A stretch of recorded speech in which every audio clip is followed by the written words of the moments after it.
Domeless engines. A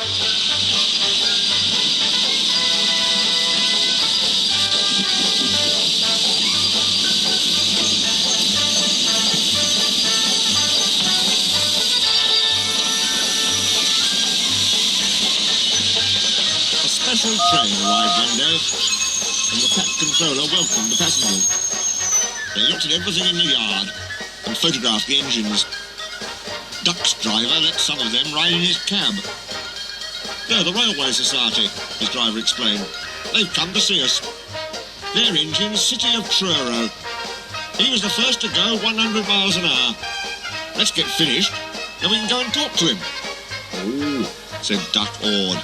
He's too famous to notice me. Rubbish, smiled his driver. Come on.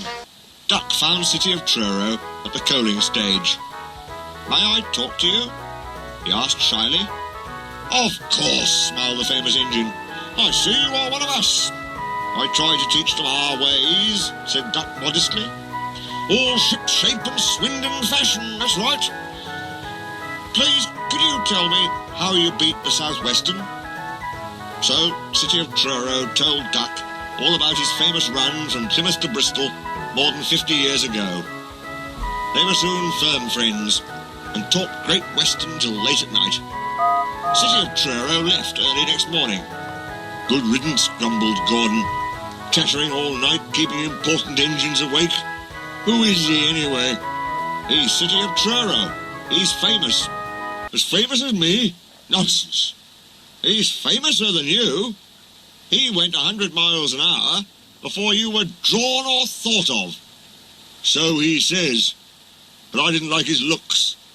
He's got no dome, said Gordon darkly. Never trust domeless engines. They're not respectable. I never boast, Gordon continued modestly, but 100 miles an hour would be easier for me. Goodbye. Presently, Duck took some trucks to Edward's station.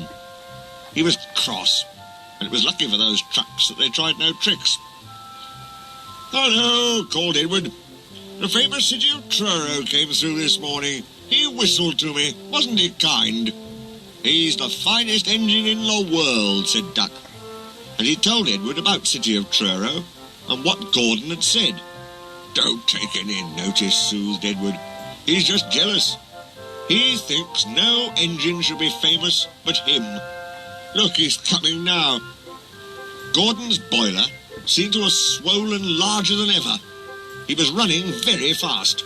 He swayed up and down and from side to side as his wheels pounded the rails.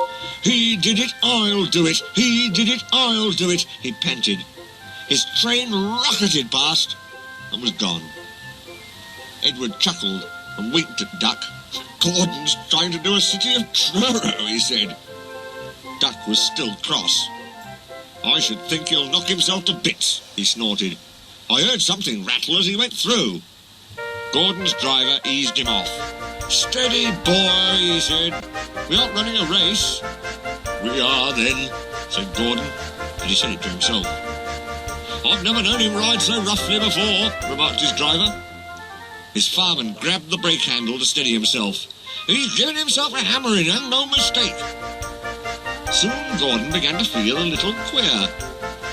The top of my boiler seems funny, he thought. It's just as if something was loose. I'd better go slower. But by then, it was too late. They met the wind on the viaduct.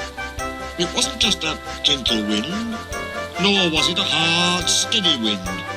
It was a teasing wind which blew suddenly in hard puffs and caught you unawares.